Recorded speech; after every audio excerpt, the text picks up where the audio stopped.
I don't know if you're anything like me, but sometimes when I'm looking for tips and tricks videos, people say things like, think outside the box and remember your why. And while these things are useful, these concepts are useful, I want you to tell me exactly what to do. What do I need to do? Tell me specifically. So this video is an attempt to share 5 specific things to do if you want to save money this year. Number 1, wait, let me get my whiteboard. Number 1, save 10% of your take-home pay. Make this a non-negotiable. Often we have kind of a backwards mentality with this where we do all the budgeting for the things and then we throw savings at the bottom of the barrel. Switch it up and put 10% minimum at the top of your priority list. So let's get specific. If you have a take-home pay of say $3,000, you actually have $3,000 that hits your bank every single month, you're going to do 10% of that. 10% of 3,000 is 300. So you'd be looking to save $300 every single month of your take-home pay. Now, if we break that down even further, if your goal is to save $300 a month, divide it by 4, because it's 4 weeks mostly in a month, that's $75 a week. What have you got to do to save $75 a week so that you're saving up 10% of your take home? Do you go out to eat once or twice a week with your spouse? That could be it right there. It's a wrap. That's the money. There's the $75, easy breezy. Cut it out for a bit. If you're already not going out to eat, you've got to find a way to prioritize this 10% of your take home so that this is just a no-brainer. It's automatic. You make it a priority. It's happening. No and ifs or buts. People say treat it like you're paying a bill. Don't wait until the end of the month to see what's left. Factor this in at the beginning. Please note that I am saying a minimum of 10%. If you're an earner that you are earning way more and you spend below your means, try to increase the margin between what you earn and what you spend as much as possible. If you can save 20%, 30%, I know people that save up to 50% of their take home. I know right now, to some of you that might sound impossible, but depending on whatever your earnings are and your spending habits, the point is bare minimum 10%, and if you can do more, do it. Number 2, stockpile 1 month of expenses into your checking as soon as possible. How are you going to do that? Follow step number 1. If you're going to stash away $300 a month times 12, by the end of the year, you'll have saved $3,600. Now, some of you might be thinking, oh, I need to save more than that. Okay, great. You're going to come up with a plan to get a higher savings rate. But let's say right now things are tight and even that 10% is a real push. Think about at the end of the year, if you keep plugging away at this and you stay consistent, you will have saved $3,600 that maybe you've never had available before. When you establish this stockpile of money with 1 month of expenses, things will be a little less stressful in your life. You blow a tire, not the end of the world. Unexpected vet visit, not the end of the world. When you've got that solid stash of 1 month of expenses, you can take that weight off your shoulders a little bit and breathe. Number 3, choose wisely who you spend most of your time with. What? What did you just say, Kate? I'm serious. If you want to save money and you want to live below your means, it would be very wise to surround yourself with those that are encouraging of your goals, those that are supportive, and those that don't tempt you to spend more than you make or just spend more than you would prefer to spend when you're trying to save money, because other people don't have the same goals as you. I remember my ballet teacher actually saying this to me in college, and at first I was a little offended, but then I got it. When I was in college, I had some fitness goals that I had shared with her. And so she was saying to me, Okay. And she was telling me kind of the roadmap of what I would need to do. And she specified, even though those around you are getting pizza at 2 a.m., you need to disregard that and you can't do that. That's not for you. Even though everyone's doing it, you can't do that if you want to reach your goals. And this kind of comes back to me as I'm talking to you right now, because if you hang out with friends that overspend and maybe they act or look like they have money, but they might not actually have the money, they're just showboating, etc. I mean, some of your friends might have that money, and I'm not saying you can't be friends with these people and you can't hang out with them time to time, but just think about this. If you're a person that's trying to save money, and say you're kind of in a financial crisis right now, and you keep spending time with those that are just throwing the money everywhere, maybe they're highly in debt and they're stressed out, you're not going to move much further ahead in your finances if you continue to spend a ton of time with people that are fiscally irresponsible. And that goes for picking your partner, your spouse.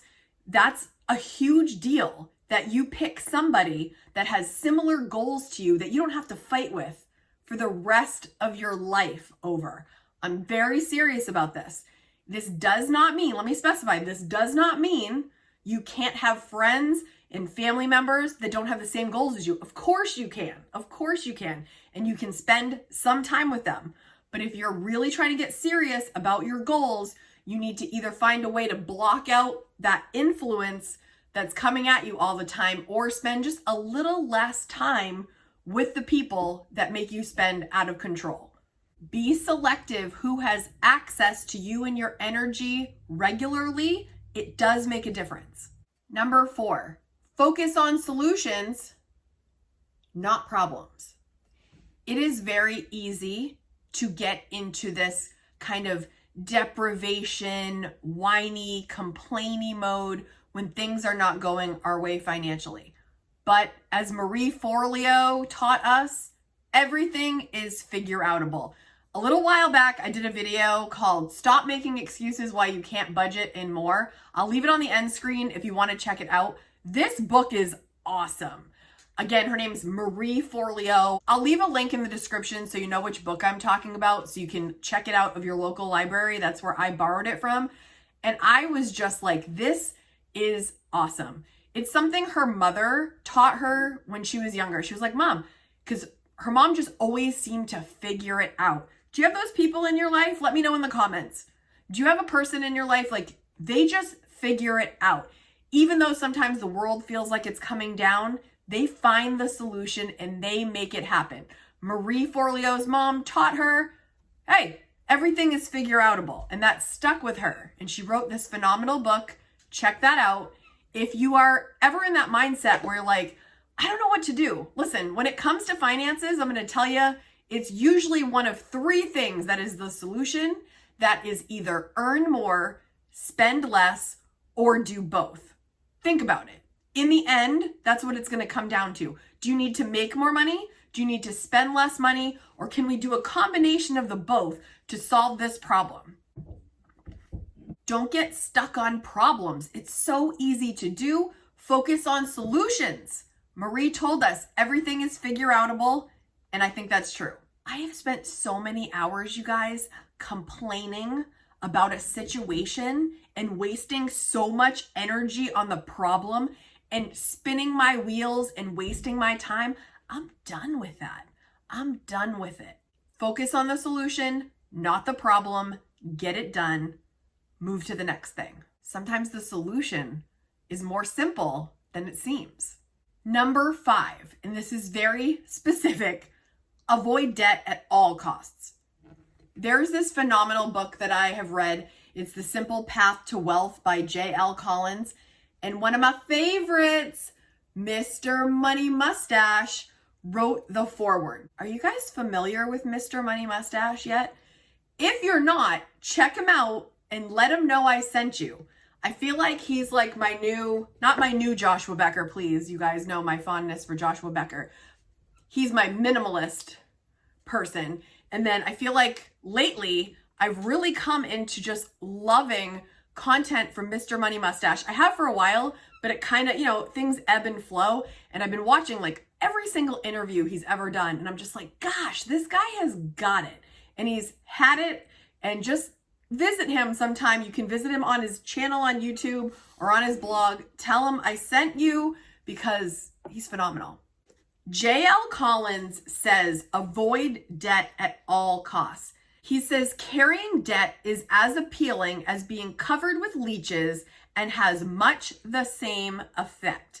I know that's very dramatic, but he feels very strongly about no debt. And actually, Mr. Money Mustache, if you watch one of his videos when he's talking about the ideal emergency fund, I was kind of blown away by his boldness of what he expresses in there. Like he's hardcore. Check it out. But in the book, J.L. Collins is specifying that if you have 3% interest on any debt or less, that one probably makes sense to not pay off the debt, like say like a mortgage, and invest. Route that money toward investments if it's 3% interest or less.